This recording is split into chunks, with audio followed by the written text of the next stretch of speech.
sinzibagirwa igihe nakizwaga, ubwo Yesu yinjiraga muri njye, none mu mutima wanjye wuzuye ishimwe nshimira umukiza wanjye. Igitangaza n'igitangaza, kuko nahawe agakiza ku buntu. N'igitangaza n'igitangaza, jyewe munyabyaha nahawe agakiza. Mu magana menshi y'abanyabyaha yantoranyije ngo mbe inshuti ye, narabohowe ndamuririmbira zaburi nyinshi mu mutima wanjye. N'igitangaza n'igitangaza, kuko nahawe agakiza ku buntu. N'igitangaza n'igitangaza, jyewe munyabyaha nahawe agakiza. Koko yampfiriye ku musaraba, ku mutima n'umubiri bikizwe n'urukundo n'ubuntu butangaje, byatumye yitangira umunyabyaha.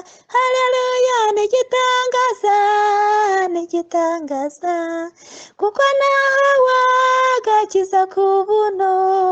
N'igitangaza n'igitangaza, jyewe munyabyaha nahawe agakiza.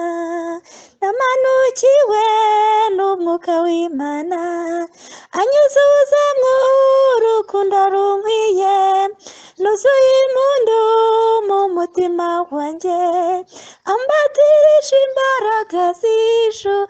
Haleluya! N'igitangaza n'igitangaza, kuko nahawe agakiza ku buntu. N'igitangaza n'igitangaza, jyewe munyabyaha nahawe agakiza. N'igitangaza n'igitangaza, kuko nahawe agakiza ku buntu.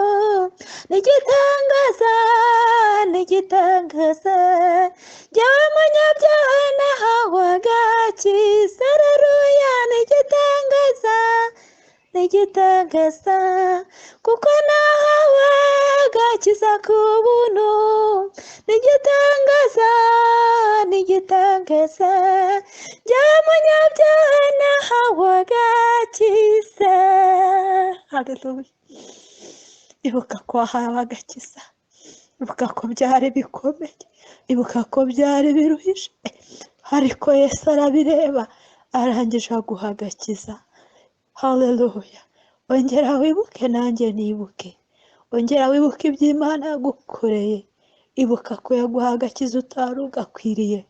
Ibuka aho uvuka, ibuka ko wavukaga habi, ibuka ko wavukaga mu batari barigeze bavuga Imana, ariko wibuke ko Yesu yaguhaye agakiza, ukinjira mu mazi menshi ukamwakira nk'umwami n'umukiza, nawe akaza akakubera umwami n'umukiza. Haleluya! Yesu ashimwe, Yesu ashimwe. Akomeze kubarinda, akomeze no kwitaho. Yesu ashimwe ibihe byose.